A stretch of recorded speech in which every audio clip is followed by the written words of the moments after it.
નમસ્કાર. પત્રકારોની જમાવટ સાથે હું છું પાયલ. સ્ક્રીન પર તમને વરિષ્ઠ પત્રકાર હરેશ ઝાલા દેખાતા હશે. વાત ફરી એકવાર અમેરિકા, ઇઝરાયલ અને ઈરાનના યુદ્ધની કરવી છે. છેલ્લા કેટલાય સમયથી યુદ્ધ વધારે ને વધારે વકરી રહ્યું છે, પણ એ બધા સિચ્યુએશન ને બધી ચર્ચાઓ પછી આ છેલ્લા જે 24 કલાક છે એ ખૂબ મહત્વપૂર્ણ હતા આ યુદ્ધ માટે. એટલે આ છેલ્લા જે 24 કલાક છે અમેરિકા માટે ખૂબ ભારે હતા, કારણ કે ઈરાન એવો દાવો કરે છે કે અમેરિકાના ફાઇટર જેટ અમે તોડી નાખ્યા છે, એમના એક પાયલટ જે છે એ અમારા પાસે છે, અને એ બધા દાવાઓ પછી હવે યુદ્ધ કઈ તરફ જશે એ વિષય પર વાત કરવી છે. હરેશભાઈ, આપનું ખૂબ ખૂબ સ્વાગત છે. અને પહેલો સવાલ એ છે કે અમેરિકા માટે આ 24 કલાક ખૂબ ભારે રહ્યા છે. જો ખરેખર ઈરાન જે દાવો કરે છે એ સાચું હશે અને એ ફાઇટર જેટ તોડી નાખ્યા છે કે પાયલટ એમની પાસે છે, તો યુદ્ધ હવે કઈ દિશા તરફ જશે? જો બેન, દુનિયાભરના અખબારો ખાસ કરીને અમેરિકા અને અમેરિકન મીડિયા બહુ ક્લિયરલી કહેતું નથી, પણ ઇઝરાયલના અખબારોમાં સ્પષ્ટ છે કે ઈરાને અમેરિકાનું જેટ ફાઇટર તોડી નાખ્યું.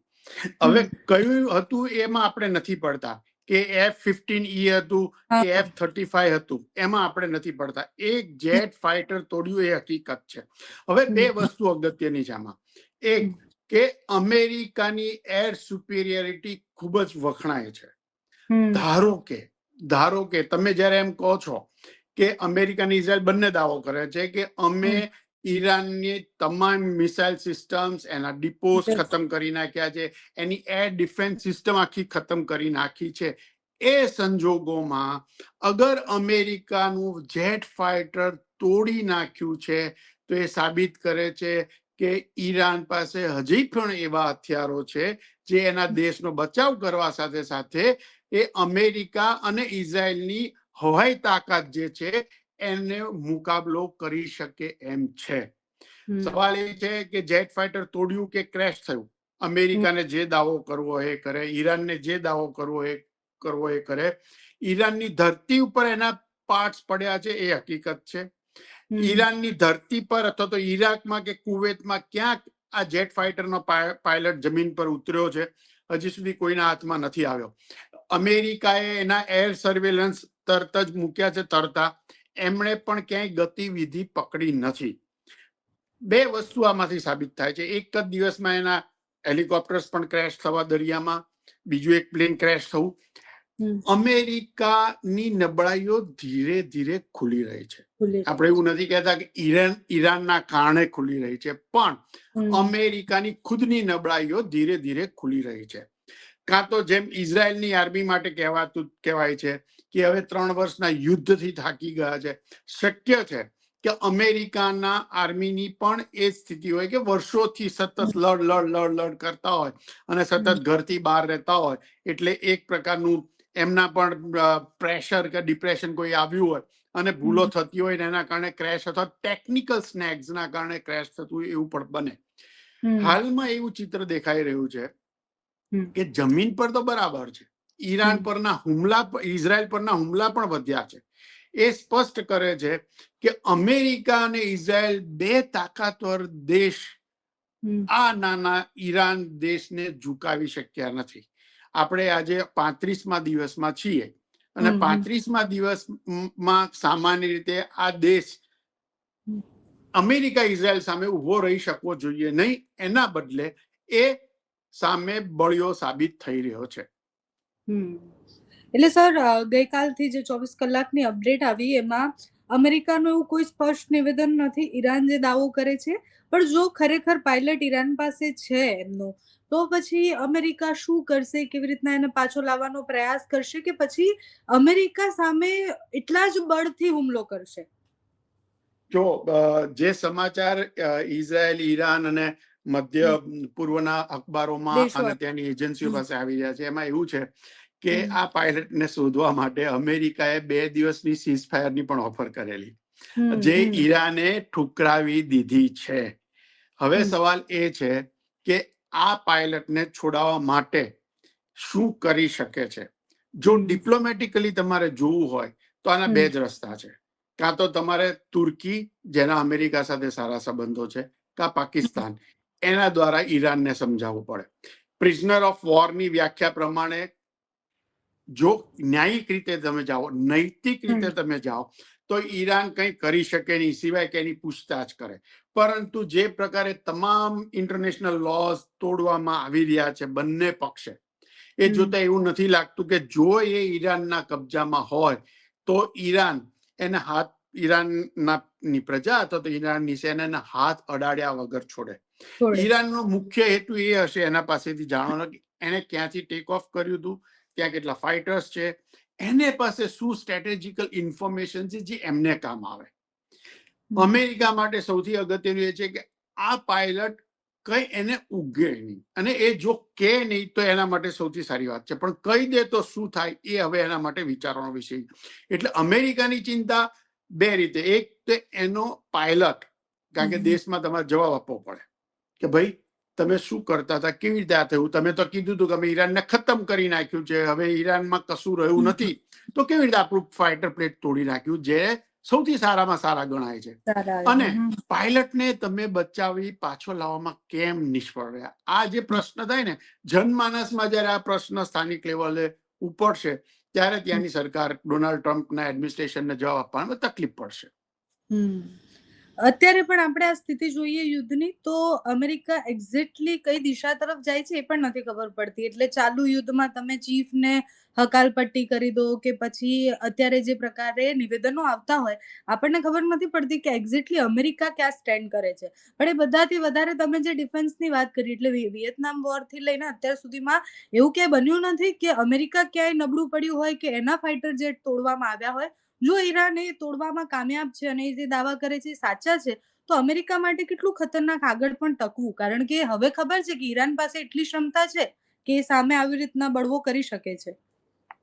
બેન, સૌથી પહેલા તો જે અમેરિકાના જે 4 મોટા જનરલ્સને આ લોકોએ કાઢ્યા, એમાં વાત એવી આવી રહી છે કે એના જે ડિફેન્સ સેક્રેટરી છે એને એમના જોડે ફાવતું નહીં હતું, અથવા તો જુદા શબ્દોમાં કહીએ જે વાસ્તવિક સ્થિતિ છે એ આ જનરલ્સ કહેતા હશે સરકારને, ત્યાંના વહીવટી તંત્રને, કે ભાઈ તમે માનો છો ને એના કરતા જમીની હકીકત જુદી છે. તમે અહીંયા વ્હાઇટ હાઉસમાં કે પેન્ટાગોનમાં બેસીને જે પ્લાન કરો એ ત્યાં અમલ કરવા શક્ય નથી અથવા ખૂબ મુશ્કેલી છે. તમે અગર એ અમલ કરશો તો આપણને નુકસાન વધારે છે. આ કારણોસર શું બેઝિકલી આ જે ચૂંટાયેલી પાક હોય ને એ લોકોને ના સાંભળવાની ટેવ ના હોય, અને આર્મી છે ને એ જુદા લોકો છે, એ વહીવટી અધિકારીઓ નથી, બાબુઓ નથી કે ચૂંટાયેલા અધિકારીઓ પ્રતિનિધિની હામાં હા નહીં મિલાવે. એમને આખી ડિફેન્સ સિસ્ટમની ચિંતા હોય, આખા ડિફેન્સ ફોર્સની ચિંતા હોય, ખાસ કરીને દરેક સોલ્જર, દરેક જવાનની ચિંતા હોય. એટલે એમને ખબર છે કે કેટલું જોખમ લેવું અને કેટલું ના લેવું. એમને સ્ટ્રેટેજિક શું થઈ શકે અને શું ના થઈ શકે એ ખબર પડે છે, કારણ કે એ જમીન પર યુદ્ધ લડવા જાય છે. વ્હાઇટ હાઉસમાં બેસીને કે પેન્ટાગોનમાં બેસીને યુદ્ધ નથી લડતા. અને એ એક વિખવાદ થયો હોવાના કારણે જનરલોને કાઢ્યા છે એ વાત આવી રહી છે. જે પસંદ થયા છે એ ભાઈ બહુ જ્ઞાની નથી, બહુ અનુભવી નથી, પરંતુ હેક્સેટ જે અત્યારે ડિફેન્સ સેક્રેટરી છે એના બહુ ક્લોઝ છે, અને એના માટે થઈને એમને બેસાડી દેવામાં આવ્યા છે એવી વાત આવી રહી છે. રહી વાત ઈરાન શક્તિશાળી છે કે નહીં, ઈરાન અમેરિકાનો મુકાબલો કરી શકે એમ છે કે નહીં, 35 દિવસ તો ટક્યું છે. ઈરાન સતત, તમને અગર ખ્યાલ હોય તો 2025માં પણ જ્યારે 12 દિવસનું યુદ્ધ ચાલ્યું હતું, અને એ પહેલા પણ જ્યારે હમાસ પર હુમલા થતા હતા અને વચ્ચે 1-2 દિવસ ઈરાન અને ઇઝરાયલ વચ્ચે ડ્રોન્સ અને મિસાઇલ્સનો મારો ચાલ્યો હતો, તે સમયે ઈરાન, એટલે કે આજે ઈરાન રિવોલ્યુશનરી ગાર્ડ કોર્પ્સ કહેવામાં આવે છે, જેનું ઇલીટ ફોર્સ છે, એ લોકોએ કેટલાક વિડીયો સોશિયલ મીડિયા પર મૂક્યા હતા જેમાં એ એમની તાકાત પ્રદર્શન કરી રહ્યા હતા, જેને આ લોકોએ અંડર એસ્ટિમેટ કરી છે. ગઈકાલે કે પરમ દિવસે પણ એક સોશિયલ મીડિયા પર IRGSની જીસીની એક પોસ્ટ છે. તમને આશ્ચર્ય થશે, આપણે ખાલી ડ્રોનની વાત કરીએ છીએ ને, એમને એવા ડ્રોન બતાવ્યા છે, AI થી જનરેટ કર્યા હોય તો વસ્તુ જુદી છે, જો ખરેખર એવા હોય એમના ડ્રોન્સ તો એ પક્ષીના સ્વરૂપમાં બનાવ્યા છે, એ ઉડતા હશે, એટલે તમને ખ્યાલ જ નહીં આવે કે આ ડ્રોન છે. તમને એમ લાગશે કોઈ પક્ષી ઉડીને આવી રહ્યું છે, અથવા તો પક્ષીઓ ઉડીને આવી રહ્યા છે. જો એવું એમના પાસે હોય, એ AI જનરેટેડ વિડીયો ના હોય, તો પછી આવનારા દિવસો અમેરિકા અને ઇઝરાયલ માટે વધુ જોખમી હશે. કારણ કે તમે એમ માનશો કે પક્ષીઓનો સમૂહ આવી રહ્યો છે, પણ એ વાસ્તવમાં ડ્રોન્સ હશે. જો એ થાય તો આ લોકોની મિસાઇલ, એન્ટી મિસાઇલ સિસ્ટમ કે એન્ટી ડ્રોન સિસ્ટમ કામ ના કરે ને બહુ મોટું નુકસાન સહન કરવું પડે. બીજી એક વસ્તુ આપણે સમજવાની જરૂર છે, આપણે આગળ પણ ચર્ચા કરી છે જમાવટ પર, કે ઈરાન છે ને એ ડિફેન્સ પોઈન્ટ ઓફ વ્યૂથી યુદ્ધ નથી લડ્યું. ઈરાને આખા યુદ્ધની વ્યૂહરચના બદલીને એને વ્યાપારિક યુદ્ધ કરી નાખ્યું છે. તમે જુઓ કે બહેરીન અને યુએઈમાં જે રીતે ડેટા સેન્ટર્સ પર ટાર્ગેટ કર્યા, જે રીતે એને યુએઈ અને બહેરીન અને કતારમાં ગેસ અને પેટ્રોલ રિફાઇનરીઝને ટાર્ગેટ કરી, આ બહુ સ્પષ્ટ કરે છે કે તમે અમેરિકા સાથે છો એટલા માટે થઈને અમે તમારી તાકાત તોડી રહ્યા છીએ. ડેટા સેન્ટર્સ માટે એવું કહેવાય છે કે આ જે ડેટા સેન્ટર્સ હતા ને, એક ત્યાંથી આખું ક્લાઉડ, જેના પર આખી દુનિયા અત્યારે પોતાના તમામ ડેટા સ્ટોર કરે છે, ક્લાઉડ ત્યાંથી ઓપરેટ થઈ રહ્યું છે. અને આ ડેટા સેન્ટરનું એવા રિપોર્ટ્સ છે કે American defence forces real time વ્યૂહરચના માટે આના એઆઈ નો ઉપયોગ કરી રહ્યા હતા. મતલબ કે ઇઝરાયલ અગર એક મિસાઇલ દાગે છે તો એ પછી ઈરાનની શું પ્રતિક્રિયા હશે એનું એનાલિસિસ કરવા માટે ને એ પ્રમાણે વ્યૂહરચના કરવા માટે અહીંયા જે ડેટા સેન્ટર્સ ને એઆઈ સેન્ટર્સ હતા એની ટેકનોલોજીનો ઉપયોગ કરી રહ્યા હતા, એવા સમાચાર હતા.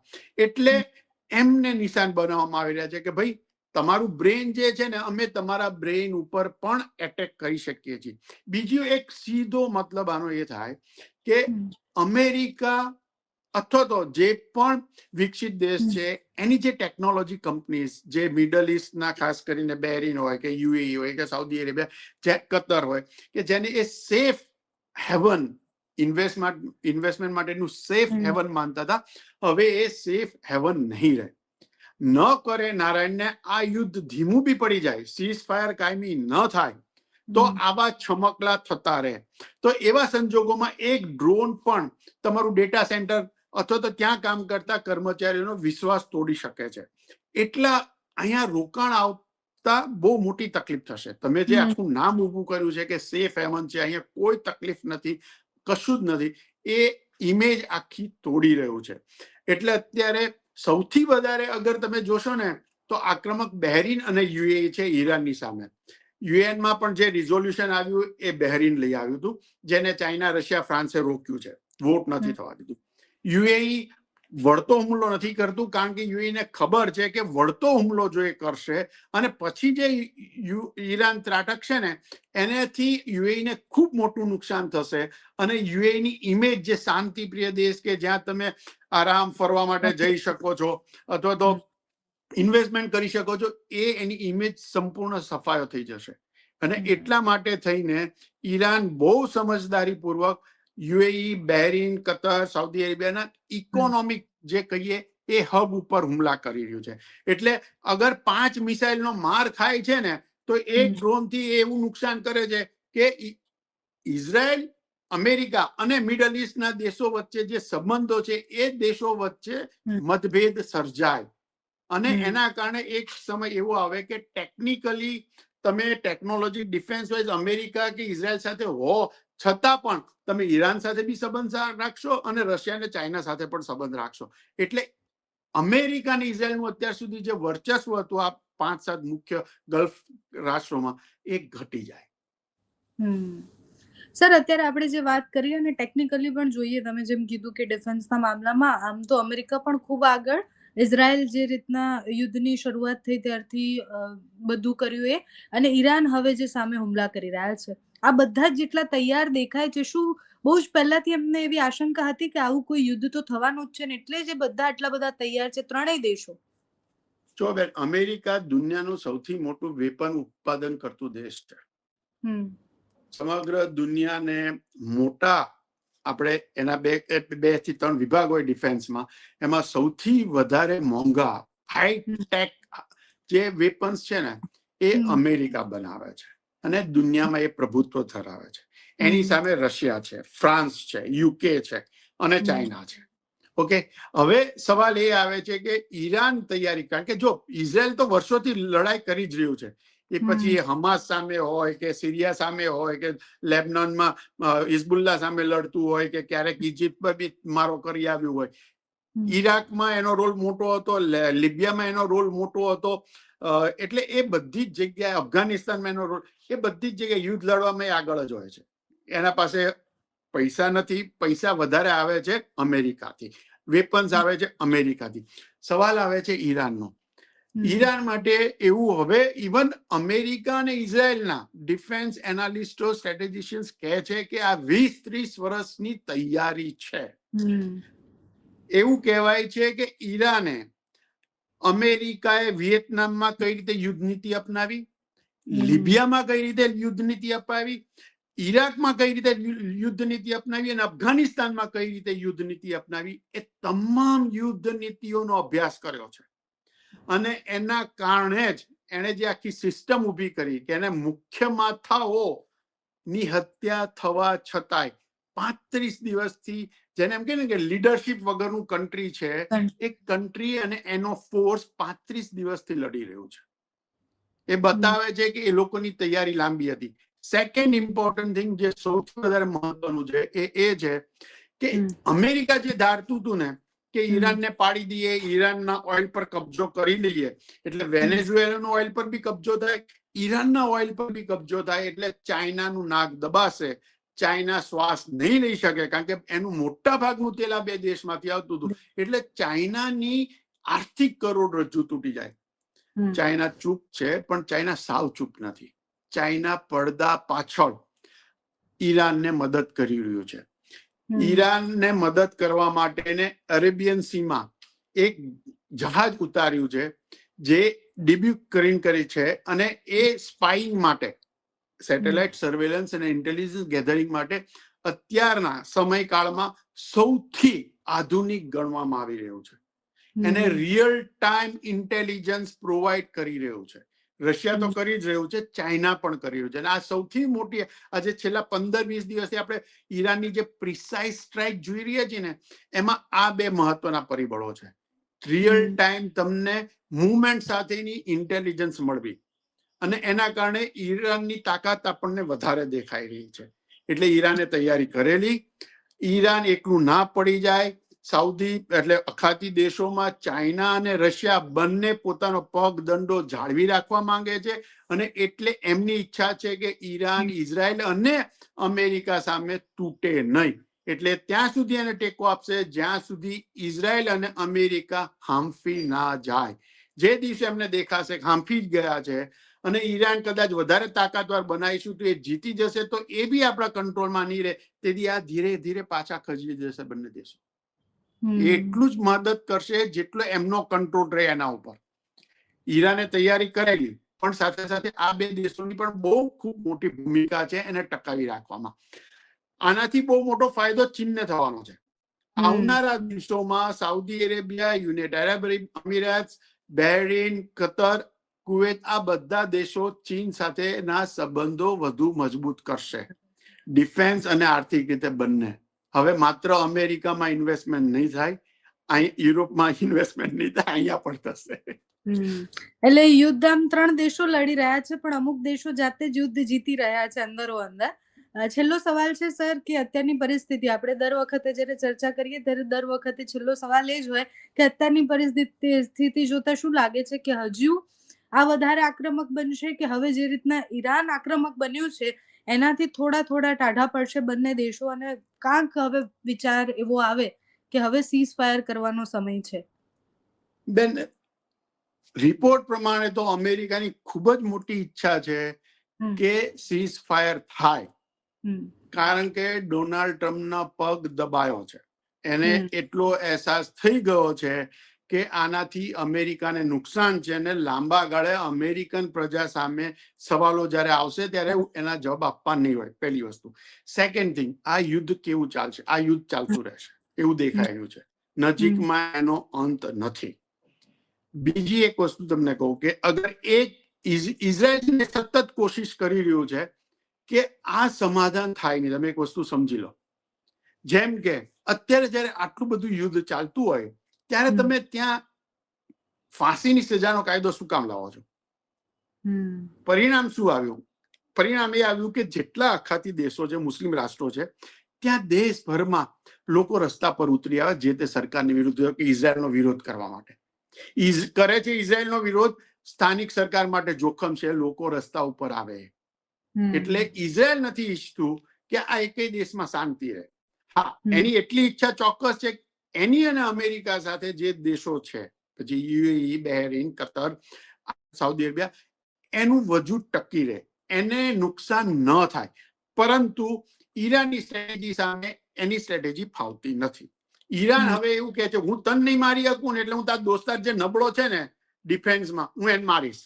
તું મને 1 લાફો મારીશ, હું એને 2 લાફા મારીશ, પણ હું મારીશ અને મારીશ એને વાગશે તને. આ વસ્તુ અત્યારે ઈરાન કરી રહ્યું છે. એટલે આ યુદ્ધ ન સમાપ્ત થાય, ન બંધ થાય, એમાં ઇઝરાયલને સૌથી વધુ રસ છે. એ ઈરાનને ખતમ કરવાના નામે ખુદ પગ કુહાડા પર મૂકી રહ્યું છે, એની તાકાત બતાવવામાં. આપણે ખાલી એક 24 કલાકની વાત કરીએ, પણ એક સમાચાર બહુ ગંભીર છે જે ક્યાંય બહુ સિરિયસલી આવ્યા નથી.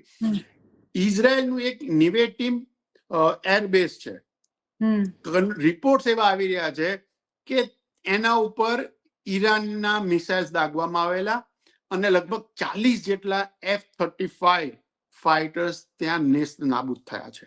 આ સમાચાર ઇઝરાયલ, અમેરિકા, દુનિયાના કોઈ પણ અખબારમાંથી, સોશિયલ મીડિયામાં કેટલાક ચોક્કસ ગ્રુપ દ્વારા આ સર્ક્યુલેટ થયા છે. ઇન્ફોર્મેશન નથી, પરંતુ સેટેલાઇટ ઇમેજરીઝ જે કેટલાક લોકો પાસે પ્રાપ્ત થઈ છે, એમાં આ એરબેઝ પર ખૂબ મોટું નુકસાન થયું હોય એવું સેટેલાઇટ ઇમેજરીઝ બતાવે છે. જો એ હોય તો એ એની તમે કહીશો કે મેઇન ધમની હતી ડિફેન્સની, ઇઝરાયલની. અને જો મેઇન ધમની ઉપર એને અસર થઈ હોય તો આ યુદ્ધ કેટલું લાંબુ ચાલશે એ પણ એક સવાલ થશે. Thank you so much sir, તમે સમય આપ્યો, માહિતી આપી એ બદલ. યુદ્ધ ઉપર ચર્ચાઓ કરતા રહીશું, કારણ કે તમે જેમ કહો છો એ પ્રમાણે લાગી નથી રહ્યું કે જલ્દી હવે યુદ્ધ સમાપ્ત થશે. Thank you so much sir. Thank you.